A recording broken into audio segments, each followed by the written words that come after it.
So the Downtown Eastside has persisted as a low-income area through much of Vancouver's history. It used to be called Skid Row. There's about 5,000 units of what we call SRO hotels. So these are single rooms in hotels with shared bathrooms and no kitchen facilities, and probably they were originally home to resource workers who would stay there seasonally in town. And now that stock of SRO housing, much of which is extremely dilapidated and decrepit, is the only thing that people who are trying to survive on the starvation BC welfare rates can survive. Downtown Eastside is also kind of I guess a crossroads for different demographic trends. So it's become kind of a urban native community, and you'll find people from native nations all across the country concentrated in downtown, so in the Downtown Eastside. For Indians to camp in the city, and when they displaced the Burrard Nation by barge up the coast. The second displacement was also in 1913, when the city broke up the last legal brothel district in the city and displaced women throughout the city into dangerous alleys and corners in order to be hunted by serial killers. The city did that with the administrative tricks of licensing officers. In 1941, they displaced the Japanese community, which was rooted in the northern part of the Downtown Eastside, and seized their properties and businesses and sold them at auction and put those people into concentration camps. The fourth great displacement was of the black community in Hogan's Alley in 1970, when city planners decided that it was a slum. They called it urban blight, and they leveled the community with bulldozers, and they replaced it with a viaduct. That black community was destroyed by city planners and by the forces of development in this city.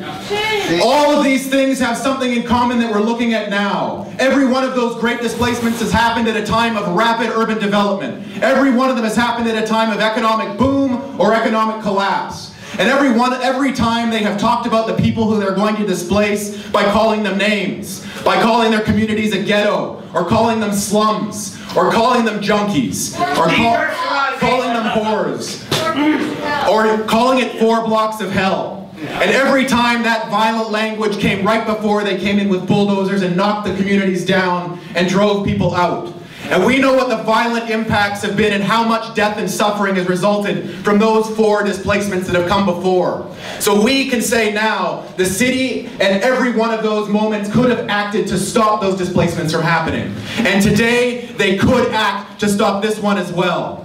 So we are calling on the city to stop displacement, because we won't be priced out, we won't be policed out, and we won't be pushed out. What it said was the developer to sell the property to the city buy it, and preserve that site for a 100% social housing at welfare rates. I am a Downtown Eastside political poet, and I'm angry. Amen. I'm one of 35 people who live at the Age Hotel, we are, at 139 East Hastings, right next to the Sound Lounge, right behind the Pantages Sequel 138 project. My ancient hotel is run by the Moss Society, but they are planning to renovate and kick us all out soon. Shame! For sure they will be charging higher rents to new people who move in. Most of us in the area used to be homeless, including myself, and we're really afraid of that happening again. Some of us won't be able to handle a move, any move at all. Yeah, that's true. Christopher, who lives in the Age Hotel, said he can't imagine getting a better room than the one he has now. He must have one of the better rooms there. He doesn't want to move out of the area. He said that he came to what he thought would be the worst area in the country, but he cleaned up here because of the services. Thank God for the services. He also said, yes! He also said that those services are now being threatened by all the high-end stuff and staff from Shitty Hall coming in. Shitty Hall. As Asia residents, we do not understand why this condo project will only have 10% apartments at old age pension and welfare rate. We need 100% subsidized housing and welfare rate, the other services that we need. And what's really funny is that son of a bitch, Marvel, he can call us junkies and that, but the guy is a gangster himself. He's been investigated for money laundering. He left he has a $200 million lien against that the mill he was supposed to clean up. He owes the city of Mackenzie $54 million in taxes. That's $250 million. That son of a bitch took out of Mackenzie as his friends got rich and left it in a hole. I'm telling you, this guy, you know, he has a lot of balls to call us idiots. We are not second-class citizens. We are not junkie criminals. Nobody is more important than us. The Downtown Eastside is our community. It is our home, and our voice is the most important one to decide what kind of development we want here. And we say no condos. We have all the housing we need. I say no condos, eh? No condos, because these rich people are moving in and creating war with our Downtown Eastside. People who live in a gas town hotel don't even like to go out at night because they feel put down so much by higher income white people who come to use our neighborhood as an entertainment and drinking district. We shouldn't be afraid to go out in our own neighborhood. When the cops do sweeps and clear the streets for condo projects and boutiques, that's when Aboriginal women get thrown out of hotel windows, and that's when women have to do more sex acts to line up new dealers, and that's when the lowest end men in the drug trade get beaten or killed over new turf wars. This is our urban reservation, where the government put natives they didn't want. Now, just like the government does when they discover oil under treaty land, City Hall and big business are trying to push Aboriginal people, and especially Aboriginal drug users, out of the Downtown Eastside. The colonizers made residential schools to break up our communities, to break down the ways we organize our communities and families, to force us to speak and act like them. After that, many of us ran away from our home communities because it was shitty there. We are already displaced people who fled from the violence of Canadian colonialism. Freedom and justice comes from the grassroots. It doesn't come from the top down. So I shake my head when I look at a market system and a political system that pushes those things aside and says, that doesn't matter, there's a few $1 million to be made. You guys are going to spend a heck of a lot more than a few $1 million resolving the problems that this community has been working to resolve for 30 years and more. Yeah. Now, I don't know all your names, but I know 90% of your faces. Now, I know I can say hi to 90% of you. And if I'm gone more than one day, not showing my face on the street, somebody's going to ask where I am. Right on.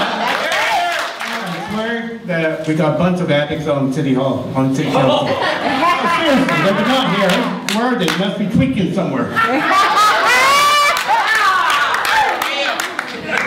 I said, they didn't even RSVP us, you know, saying we're not going to come. You know, like, yeah, that's class. That's class, you know, you're supposed to lead by example. This is example they want to show us. Well, guess what? To Miss City Hall. We got our training club. We're done our training. Now we're coming and we'll play our game, not your game. We're taking the game to you guys. That's the City Hall. Social housing is a right. Put homes, not jails. Homes, not jails. Over the past year, we collected over 3,000 signatures in opposition of this Pantages site. And we've also had 40 groups representing tens of thousands of people that oppose this project. The City Council unanimously shut down this site, saying that it wasn't proper for whatever reasons. There's a new proposal that's going next week, Tuesday the 23rd, and that's the permit board. One of the things that we're really upset about is that City Council is leaving the decision up to this permit board to give the go-ahead for this, and it should stay in City Council. Look at this mess of rubble and mold and rodents. The only dead zone here is Mark Williams. He should be buried right there. Mark Williams bought this property for $400,000 in 2004 and 2009, he tried to sell it to the city for $9 million. How much money is enough, you arsehole?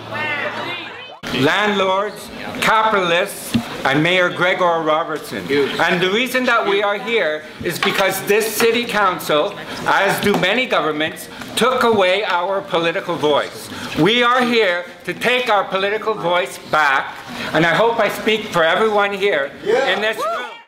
We're definitely sticking together. Would City Council meet with all City Council meet with all of us here before next Monday? Yes. Yes. Now. Not next Monday. I said before next Monday. Not even before. No. They won't meet now. They could have met us last week. And we have to stay here all night? Are we going to wait here until they come back with an answer? More words. May I ask a question? How come it is when the Downtown Eastside gather to talk to the mayor and councillors, the fact is you run for the hills as soon as you see us coming? Council apparently had a meeting without me and Councillor Carr in the back there, and they're on a break for an hour to deal with, some of them have to deal with urgent business. But there is a majority who can meet with you right now. A majority of council, in 7 minutes. 7 minutes for half an hour. These two demands are why we are still here today. We've been making them now for 1 year. And a year ago, back in the spring and early summer, the city refused Mark Williams' proposal for condos on that site. And then since the election, it has come back. And it's going forward to the Development Permit Board hearing next week on Monday. But our community is very concerned that this project is far too serious to be dealt with by a permit board that has a strictly administrative responsibility. People who are appointed and not elected. People who are not accountable to anyone. So we believe that it is City Council's responsibility to hear the unanimous voice of the low-income community in the Downtown Eastside, and to hear the voice of the 1,000 people who live on the 100 block of East Hastings. So we want you to make a decision to stop this project and to do something to secure and build housing for the low-income community in the Downtown Eastside. Because as people say who live in the Regent and the Balmoral, people in those buildings are dying because of the lousy housing conditions. To be crass, those people who live in those buildings, when I ask them about building housing on the 100 block, they say we need housing way fucking worse than yuppies need more condos. I'm probably up earlier than most of these councillors. I'm up at 6 in the morning making coffee for the people that work and live downtown. I watch these people come in and they seem to get younger. I want to know why they get younger. I need to know to work, and I cry sometimes because they're young. There's no help for them down there. We need more help. Times I'll go up, further up, down out of the East Hastings, and I'll try to panhandle, and I've been spit at and throw hot coffee at. Now you people, you bring people in from condos and the outside, they come down, they party in our area, and they make asses of themselves. Complete asses. But yet they run us down. Us. We keep a little group, we drink by ourselves, we go home when we're supposed to, we don't cause no trouble, but you bring down those assholes, and they think that they can raise hell here and then go back to their little condos and party. Someone who is openly hostile towards drug users and illicit drugs will be setting up a building right across the street from Insight. What will that mean for the security of harm reduction and for Vancouver's 4 pillars approach to dealing with addiction? And it also has a bigger impact because this is the first major condo project in the Downtown Eastside Oppenheimer district. That's right. And we need council to use whatever measures you can to hold back development in the Oppenheimer district. Because the Victory Square area has been roasted by gentrification from Woodwards. So in the early 2000s, there was a huge social struggle in the Downtown Eastside to secure Woodwards as social housing. It was a department store, famous department store in Vancouver that had been sitting empty for quite a long time. and was kind of seen as a prime spot for social housing in the neighborhood. So there was a squat there with, you know, dozens of people participating in the civil disobedience of staying in the squat, and then literally thousands mobilized to defend the squat in the when the police tried to take it apart. It became you know, a major social struggle, and it's a history to look back to, because we won that immediate struggle. So we got promises from the province and the city to turn Woodwards into social housing, but there wasn't the organizational infrastructure to follow up on that victory and really turn it into a substantial victory. So what we ended up getting is a redevelopment of Woodwards as a so-called mixed community with a lot of market condos and a little tiny bit of social housing. And what's happened now is it's totally transformed that block. So it's become the hub for gentrification in that area of the Downtown Eastside, and people talk about that block as being lost to us now. I mean, people who are longtime Downtown Eastside residents don't feel comfortable going on that block. It's heavily policed by private security. So there's going to be a showdown on Monday with the Development Board hearing at City Hall.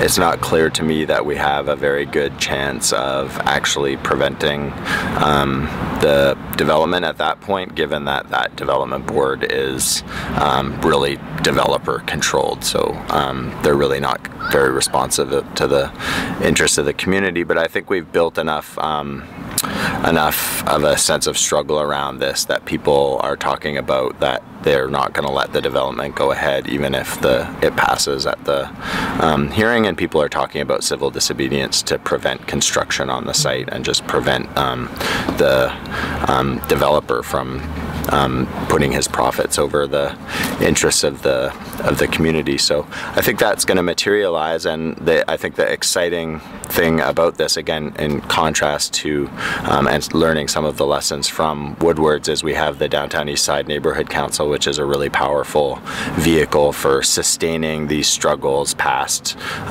one immediate location or period to a long-term kind of community struggle and vision of our neighborhood that reflects the interests of the people who actually live there now.